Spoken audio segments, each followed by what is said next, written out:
আচ্ছা থাক, না হয় বাদ দেন। আশেপাশে কোন একটা মেয়ে হ্যারাসমেন্টের শিকার হচ্ছে, বলার কি দরকার? থাক, বাদ দেন। লোকটা ঘুষ নিচ্ছে, থাক, বাদ দেন, কি দরকার বলার? ওই লোকটা খাবারে ভেজাল মিশাচ্ছে, বাদ দিন না, কি দরকার বলার? ওই খাবার তো আর আমরা খাচ্ছি না, কিন্তু গিয়ে দেখেন সেই খাবারটা আপনার বাচ্চারা ঠিকই খাচ্ছে। থাক, বাদ দেন।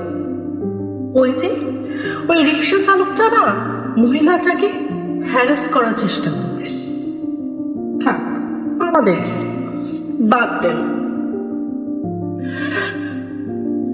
আমাদের আশেপাশে এমন অনেক কাজই হচ্ছে যেগুলো আমরা দেখছি, খুব সহজে সেগুলো আমাদের চোখে পড়ছে, কিন্তু আমরা ঠিকমতো প্রোটেস্ট করছি না, কথা বলছি না, জাস্ট চেপে যাচ্ছি।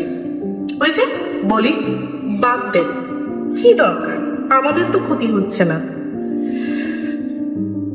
এভাবেই যদি বাদ দেওয়া হয়, এভাবেই যদি আপনি নিজের রেসপন্সিবিলিটি থেকে এড়িয়ে চলে যান, এমন তো হতে পারে যে আপনার সাথে এটা হবে, আমার সাথেও এটা হতে পারে।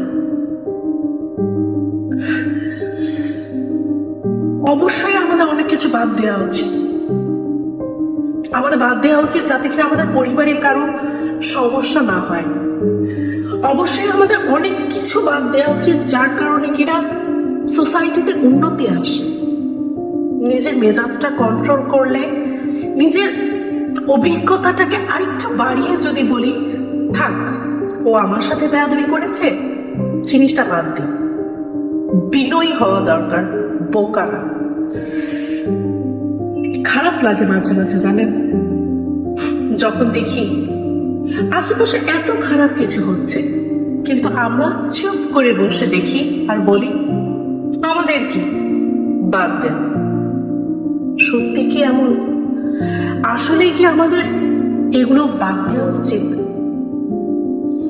আপনারাই বলেন।